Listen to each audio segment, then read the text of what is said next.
Halo semuanya, perkenalkan nama saya Aprilia dengan NIM 3123100070, kelas B pagi semester 4. Mata kuliah Analisis Kesalahan Berbahasa, dosen pengampu Mai Yuliastri Simarmata, Magister Pendidikan.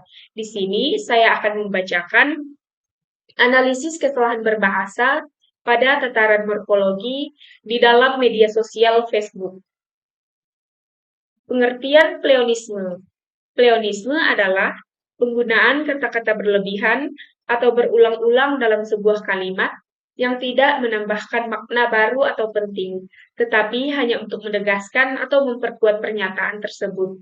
Kata pleonasme berasal dari bahasa Yunani, yaitu pleonzein, yang berarti berlebihan. Di sini saya mengambil contoh dari akunnya Nurlela yang diupload pada tanggal 6 Januari 2025. Kutipan kalimat aslinya, hasil panen dan kebun pagi ini. Bingung mau dan masak apa. Di sini kesalahannya, hasil panen dan kebun. Mau dan masak apa. Versi kalimat yang benar, hasil panen pagi ini, bingung mau masak apa. Di sini saya akan menjelaskan kenapa kalimat tersebut bisa salah. Kalimat hasil panen di kebun pagi ini mengandung bentuk pleonastis atau pemborosan kata karena penggunaan frasa hasil panen dan kebun secara makna panen sudah merujuk pada hasil dari kebun, ladang, atau lahan pertanian. Jadi, penyebut hasil panen sekaligus kebun merupakan pengulangan yang tidak diperlukan. Kalimat ini juga kurang efektif karena mencampur dua unsur yang secara semantik sudah saling mencakup. Kata dan setelah mau juga merupakan kesalahan, sebab dalam frasa bingung mau dan masak apa terdapat dua konjungsi yang tidak sejajar. Penjelasan kalimat yang benarnya, kalimat yang telah diperbaiki ini lebih ringkas dan langsung ke inti pesan. Frasa hasil panen pagi ini sudah cukup menyatakan bahwa hasil tersebut berasal dari kebun pada pagi hari, tanpa perlu menambahkan kata dan kebun. Penghilangan kata yang tidak perlu membuat kalimat ini menjadi lebih efektif dan enak dibaca.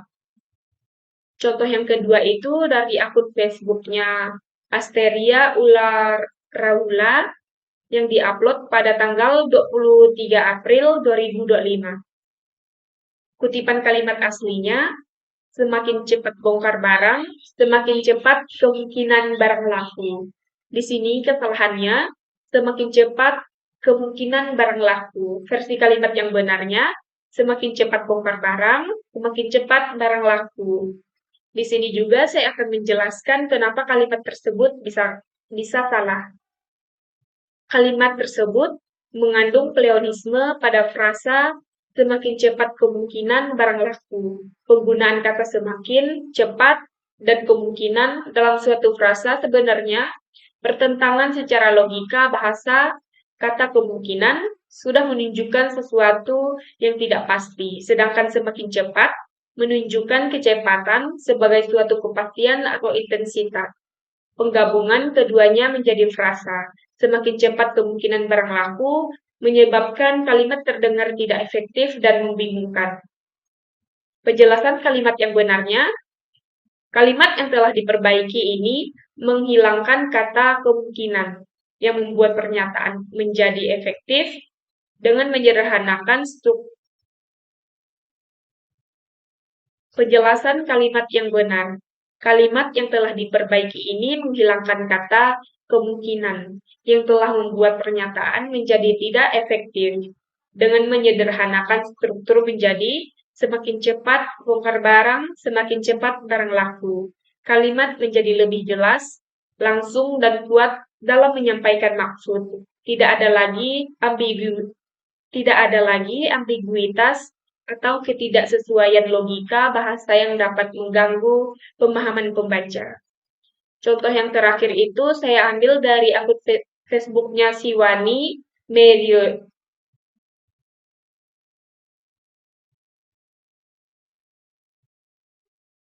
Contoh yang terakhir itu saya ambil dari akun Facebook-nya Siwani Meirioma, kutipan kalimat aslinya, ternyata daun kundur itu bisa dibuat sayur.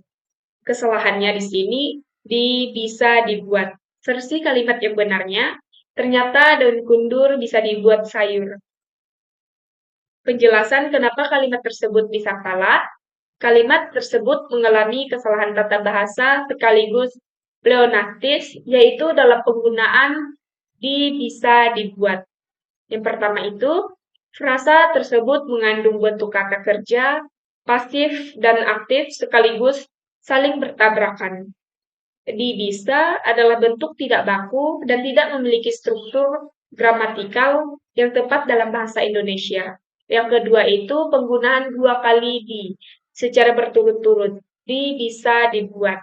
Juga merupakan bentuk pleonastis atau pengulangan yang tidak diperlukan. Kata bisa sendiri sudah cukup menjelaskan kemungkinan atau kemampuan untuk melakukan sesuatu. Penjelasan kalimat yang benar, kalimat yang diperbaiki menjadi ternyata daun kundur bisa dibuat sayur.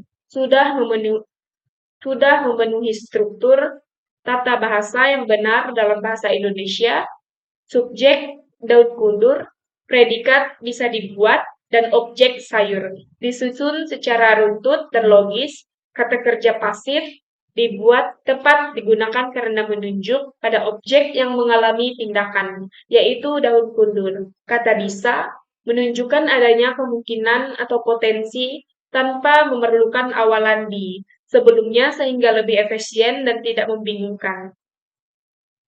Di sini saya mengambil kesimpulan berdasarkan analisis terhadap berbagai kutipan media sosial, dapat disimpulkan bahwa pleonasme merupakan bentuk kesalahan berbahasa yang cukup sering ditemukan baik dalam komunikasi tulisan informal maupun dalam percakapan sehari-hari.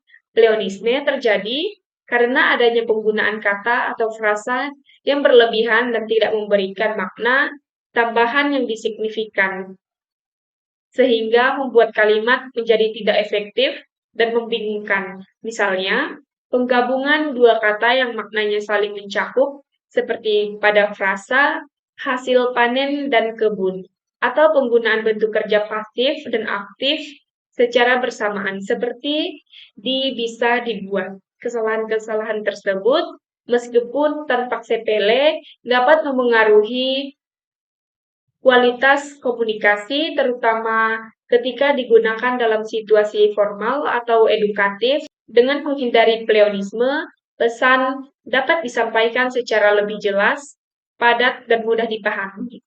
Penulisan yang efisien juga mencerminkan pemahaman yang baik terhadap kaidah bahasa Indonesia dan menunjukkan kepedulian penulis terhadap mutu komunikasi. Oleh karena itu, penting bagi pengguna bahasa, terutama di ruang publik seperti media sosial, untuk lebih memperhatikan efektivitas dan keakuratan struktur kalimat agar pesan yang disampaikan tetap bermakna dan profesional.